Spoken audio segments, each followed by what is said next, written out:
Another conversation here with head coach John Gross. And coach, a couple of announcements coming out of the Mid-American Conference, some conference awards. First off, you have been selected the Mid-American Conference Coach of the Year, and Lauren Christian Jackson, Mid-American Conference Player of the Year. Comments on those two outstanding announcements coming from the conference? Well, I'll speak for Christian and myself because I know what type of person he is and how he feels about it. But it's truly, in both cases, a team award. Obviously, Christian's not able to do what he does without the help of other people, whether that's staff, support staff, teammates. It takes everybody to do something special like he's done this year. Obviously, his play speaks for itself. He's been terrific from start to finish. And I think, what I always tell people, everyone sees him play, but I get a chance to watch him inside of our locker room and off the court and how he treats people and who he is as a student and a leader and teammate and, all those things in addition to what he's done on the basketball court, I think is what makes Christian so special. And I'm sure glad that he's our quarterback. In terms of the Coach of the Year, not much different. Obviously, to be able to get that type of recognition, your team has to do well. My old boss used to say you can't make chicken salad out of chicken dung.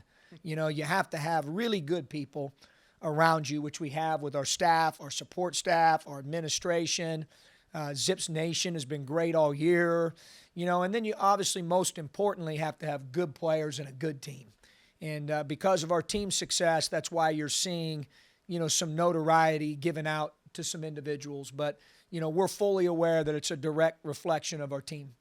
From the first team standpoint, Lauren Christian Jackson on the Mid-American Conference first team, Tyler Cheese on the second team, and Zarius Williams on the third team. Channel Banks also made the defensive team of the year.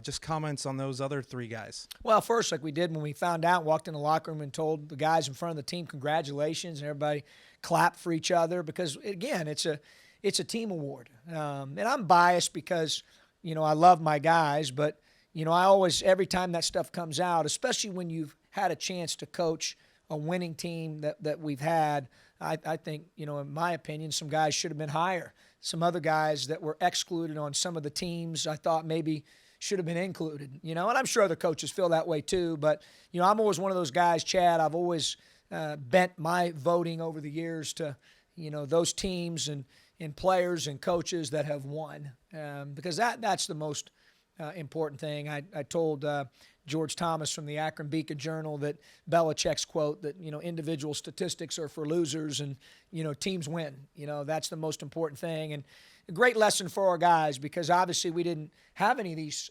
type of recognitions in bulk the first 2 years because our team has been better, obviously, here in year three. I think we had maybe 2 or 3 Mid-American Conference Player of the Weeks in total, the first couple years. I think we've had 8 or 9 this year, and then obviously some individual recognition at the end of the year for those guys that you've mentioned. So happy for those guys, and but at the same time also, looking forward to Cleveland and the chase for another championship. Best of luck up in Cleveland, and fans, don't forget you can watch the Zips take on the Bobcats at noon tomorrow, Thursday, ESPN Plus for the Zips Digital Network. Have a great rest of your week, and as always, go Zips.